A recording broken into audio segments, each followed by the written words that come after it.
Olá pessoal, sejam todos muito bem-vindos ao nosso podcast. E o tema que nós estaremos trabalhando aqui hoje é prevenção de choques elétricos em grandes fábricas. Bom, eu me chamo Daniel Garcia, a minha formação eu fiz ensino médio técnico em redes de computadores e um dos convidados que eu trouxe aqui hoje para debater sobre esse tema é o Miguel de Jesus. Ele é formado em eletrotécnica no Firjan Senai, em Caxias. E além da formação dele, de ser formado, ele tem experiência real em campo, já fez alguns trabalhos na área, não é mesmo, Miguel? Isso aí, acredito que assim, com a minha formação técnica no Senai sendo de 2 anos, né? Uma formação extensa e bastante, posso dizer, importante na minha vida, porque fez eu me apaixonar pela elétrica, e toda a minha experiência em campo posso agregar muito no tema, que é um tema bastante importante da nossa área. Exatamente. E o nosso outro convidado aqui é o Arthur Nepomuceno, formado em técnico em eletrônica no Cefet Maracanã. Não é mesmo, Arthur? É isso mesmo. Fiz técnico em eletrônica no Cefet. E é um prazer poder participar desse podcast. Bom, para começar a debater o nosso tema, eu queria fazer uma pergunta para um dos participantes, quem se sentir à vontade de responder. E para começar, assim, o básico da segurança. Quais são os principais cuidados, os cuidados básicos que todos os trabalhadores devem ter ao lidar com os equipamentos elétricos, né?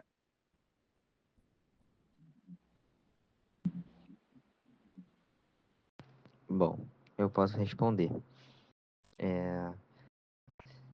Sabemos que devemos tomar alguns cuidados básicos ao se tratar de equipamentos elétricos, né? E ainda mais em fábricas que têm altas tensões, né? E um equipamento muito importante são os EPIs, né? Os equipamentos de proteção individual, que são as luvas isolantes, os óculos de segurança e calçados de isolamentos elétricos, que são as botas, né? Porque sabemos que por mais que a gente tome, querendo se precaver, né? Sabemos que pode ter algum fio no chão, algum fio em curto, alguma coisa assim, e as botas servem para com que a gente não pise em nada, que a gente não tome esse choque, para também não ser um problema muito sério. E eu vim conversando com alguns funcionários da área e eles falam muito sobre verificar as energias, tipo assim, de tomada ligada para desligar e até mesmo depois de desligado testar a corrente, a voltagem de certos equipamentos para depois alguém não usar e tomar algum tipo de choque. E assim, uma grande coisa que o Arthur não comentou, mas é bastante importante, que quase ninguém comenta, é o lance da relação interpessoal no trabalho, porque no mesmo tempo que o cara pode estar com todo equipamento, tudo perfeito, pode chegar um amigo dele de trabalho e fazer brincadeira na hora errada, né? Que a elétrica é uma coisa que você não brinca. É algo que você leva Responsabilidade na hora do trabalho, né? isso. Aí o amigo faz uma brincadeira, faz um susto, e acaba que acontece o quê? O cara tá ali mexendo no equipamento, mexendo numa fiação, um fio encosta no outro e dá um curto-circuito. Leva assim um equipamento de milhões de reais ao lixo, leva uma empresa à falência por conta de tudo uma brincadeira. Ou também até a óbito funcionário, né? Exatamente.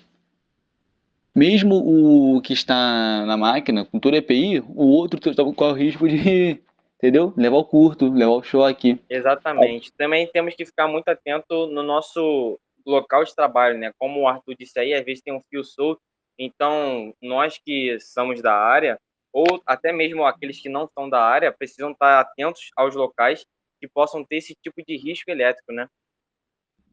Bom, uma outra coisa muito importante é nós sabermos, né? Quais são os principais riscos de choques elétricos em ambientes industriais, onde o trabalhador ali, ele corre, onde ele está correndo o risco de tomar esse choque elétrico? Cara, eu vou responder essa pergunta de um jeito não convencional. Porque vamos lá. Tudo que a gente pensa num grande maquinário, na grande concentração de peças. Mas o meu professor me deu uma visão completamente diferente. Ele falou que assim, o maior problema é aquele que você não vê. Por exemplo, na sala dos funcionários, você pode ter ali uma tomada que está fora dos padrões da norma, estabelecidos na NBR 45. Você pode ter ali um ar-condicionado mal dimensionado, entendeu? Você pode ter uma série de pequenos lugares que estão fora de norma por ser menos visíveis. Aí acontece, ali, é, um funcionário, por exemplo, uma tomada mal dimensionada no banheiro, ele pode tomar um choque na hora que ele for ligar o carregador dele, entendeu? Que acontece muito. Na hora que ele estiver lavando as mãos, ele pode tomar um choque, entendeu? Pode acontecer de até mesmo o funcionário for ligar uma cafeteira e numa tomada que for 100, 220 volts e a cafeteira for 120, for 110 volts, entendeu? Ele vai ligar e a cometa acaba dando um defeito.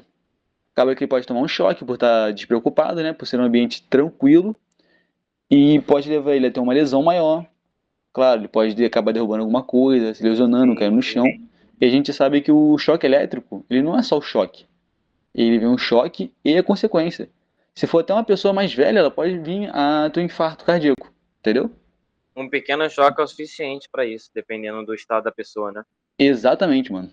E também acho que, complementando, né, um pouco, um outro risco que o trabalhador corre é se ele tiver sem os EPIs, né? Que o nosso comentarista Arthur já falou, né? Já citou os EPIs que são necessários para se trabalhar com eletricidade, né? Se o trabalhador ele não liga para isso, ele está correndo um risco de choque elétrico trabalhando nos maquinários, né?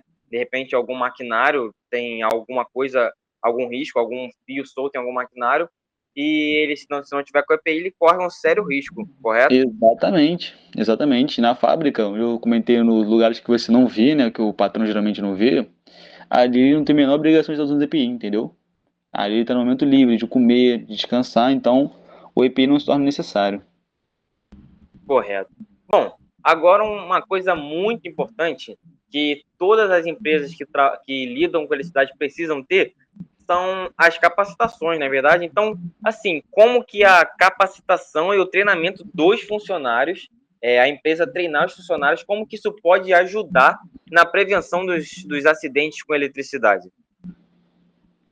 Cara, a gente sabe que uma capacitação ou um treinamento, uma conscientização de, de sérios riscos que, como, por exemplo, meu amigo disse, meu amigo Miguel falou, acabou de comentar, né? Desses riscos que a gente não enxerga, esses problemas que a gente acaba não vendo e você acaba tendo uma conscientização, uma capacitação, um treinamento para aquele certo tipo de ocasião, você tem como tomar alguns tipos de medidas para que aquilo não venha a ser algo sério com o funcionário. Cara, Correto. fazendo um comentário por cima disso, uma coisa que eu tive a experiência, foi incrível de ter, foi uma palestra que passou a estudar um dia a dia na fábrica, né? Que foi tipo assim, a palestrante falou, gente, pessoa com a elétrica é uma ciência exata, entende? Sim, Então, sim. qualquer coisa que der errado, vai dar errado, você não pode reverter. E ela falou, o principal disso, uma das principais causas disso é o fator psicológico, entende? Então, o que ela instruiu a gente? Quando a gente não estiver bem para fazer um trabalho de nível de um risco alto, uma tensão muito alta, um maquinário muito pesado, entendeu? Algo que não vai dar prejuízo só para o humano, mas também para o financeiro da empresa, porque a gente sabe que tem maquinários que chegam a casa de 20 milhões de reais e não é difícil encontrar. Ela orientou a você falar para o seu chefe, pô, hoje não estou com cabeça para isso. Pode pegar um trabalho mais tranquilo e o outro funcionário que está com cabeça mais tranquila, ele pega e faz o trabalho, entendeu? O Entendi. único Então, a problema disso, capacitação ela pode servir ali tanto para capacitar o funcionário para usar o determinado equipamento, quanto isso, para conscientizar para se ele não tiver legal, ele evitar, não é verdade? exatamente. O único problema disso é o fator humano, que o pessoal realmente se aproveitava disso. Então a empresa acabou não conseguindo adotar, mas acredito que com a educação, com o passar do tempo, o pessoal vai conseguir usar isso de maneira agradável a todos, entendeu? Certo. Bom, agora, assim, a gente precisa saber, né? Nós estamos ali trabalhando numa empresa. Quais são os sinais de risco elétrico que os funcionários devem estar atentos no dia a dia? Quais são aquelas coisinhas, aqueles detalhezinhos de risco elétrico que eles devem estar atentos? Bom, eu vou responder essa pergunta, né? Primeiramente, o maior sinal de risco é você ver que o seu supervisor, ele não segue a norma, ele não se importa com a norma, entendeu? É o tipo de cara que pede você fazer um jumping, fazer... O jumping seria como se fosse o gato do maquinário, entendeu?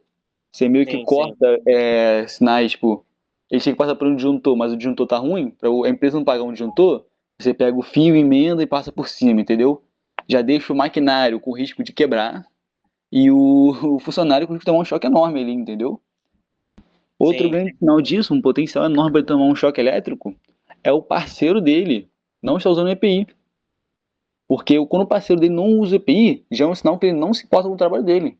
Então, o parceiro dele fazer algo errado, ficar desatento ao serviço, não seguir a norma padrão, porque a elétrica é norma, entendeu? Tudo nela é norma. Você tem que seguir a norma, senão dá ruim. Se o seu É, companheiro não tá, não tá dando a norma, já é um sinal que ele vai fazer o trabalho errado. Você tem um risco enorme de tomar um choque elétrico, entendeu? sim. Isso que eu E tô... também outros sinais, complementando, né? Os sinais de risco elétrico são, por exemplo, você vê um curto, uma faísca, um tipo de faísca saindo de um determinado equipamento, você ali é um risco iminente um risco elétrico Isso, iminente, né? Além de exatamente. fumaça, talvez, às vezes um fio pode estar aguentando uma tensão acima, passando uma tensão no fio acima do que ele aguenta e o fio está aquecendo demais e começa a soltar uma fumaça. Esses riscos também o funcionário deve estar atento no dia a dia, correto? Exatamente. E tudo isso, se parar para ver, a manutenção preventiva auxilia nisso tudo. Porque na manutenção preventiva, o técnico vê o diagnóstico do motor, o diagnóstico da rede elétrica de uma casa, por exemplo, entendeu?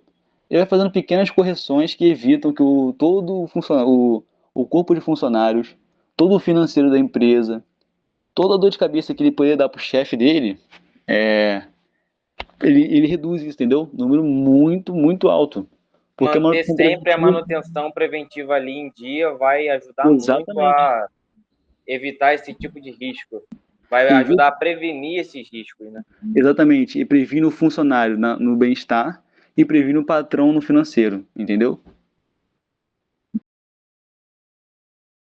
Bom, aqui nós vamos finalizar o nosso podcast, né? Nós falamos aqui de forma muito superficial sobre esse tema, né? Esse é um tema muito maior do que nós falamos aqui, muito mais abrangente, mas em alguma outra oportunidade nós vamos falar mais, vamos nos aprofundar mais nesse tema, né? Mas por hoje aqui nós finalizamos por aqui. Espero que tenham gostado e tenham todos um ótimo dia.